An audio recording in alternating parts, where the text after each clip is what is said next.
Number 5 হচ্ছে ওয়ারাজুলুন তালাবাতহু ইমরাতুন যাতু মুনসিবিন ওয়া জামালিন ফাকালা ইন্নী আখাফুল্লাহ। যেই যুবক, যেই পুরুষকে একজন সম্ভ্রান্ত পরিবারের মহিলা আহ্বান করলো খারাপ কাজের প্রতি, যুবক বলল, পুরুষ বলল, ইন্নী আখাফুল্লাহ, আমি এক আল্লাহকে ভয় করার কারণে তোমার ওই পাপাচার পাপিষ্ঠ কাজ থেকে আমি দূরে থাকলাম।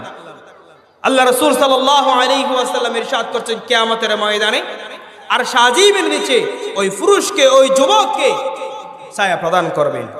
নাম্বার 6 ওয়ারাজুলুন তাসাদ্দাকা আহফা হাত্তা লা তা'লামা শিমালুহু মা তুনফিকু ইয়ামিনুহু। এমন ব্যক্তি যে দান করলো কিন্তু তার ডান হাত কি দান করেছে বাম হাত জানে না, আর বাম হাত কি দান করেছে ডান হাত জানে না। দানবীর ব্যক্তির কথা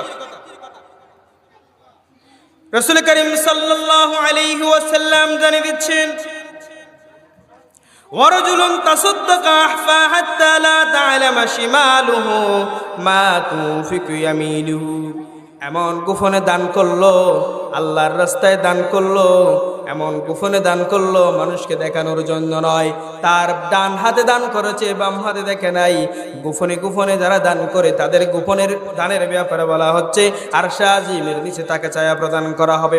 কোরআনুল কারীমের ভিতরে এসেছে, কোরআনুল কারীমের 2 নম্বর সূরা সূরাতুল বাকারা এর 262 নম্বর আয়াত আল্লাহ সুবহানাহু ওয়া তাআলা জানিয়ে দিচ্ছেন, الذين ينفقون أموالهم في سبيل الله ثم لا يتبعون ما أنفقوا منا ولا آذى لهم أجرهم عند ربهم ولا خوف عليهم ولا هم يحزنون।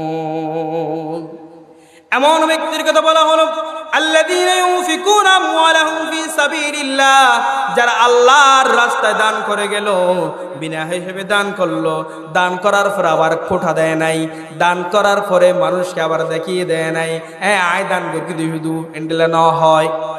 যারা দান করলো, দান করার পরে মানুষকে খোটা দেয় নাই, ওয়ালা আদাব, অথবা কষ্ট দেয় নাই, কাউকে কোনো ভালো কাজ করার পর, কোনো ভালো আমল করার পর আবার সেটা দেখিয়ে দেয় নাই, আমি করেছি, আমি করেছি, আমি করেছি, এভাবে করে মানুষকে আর দেখিয়ে দেয় নাই, কষ্ট দেয় নাই।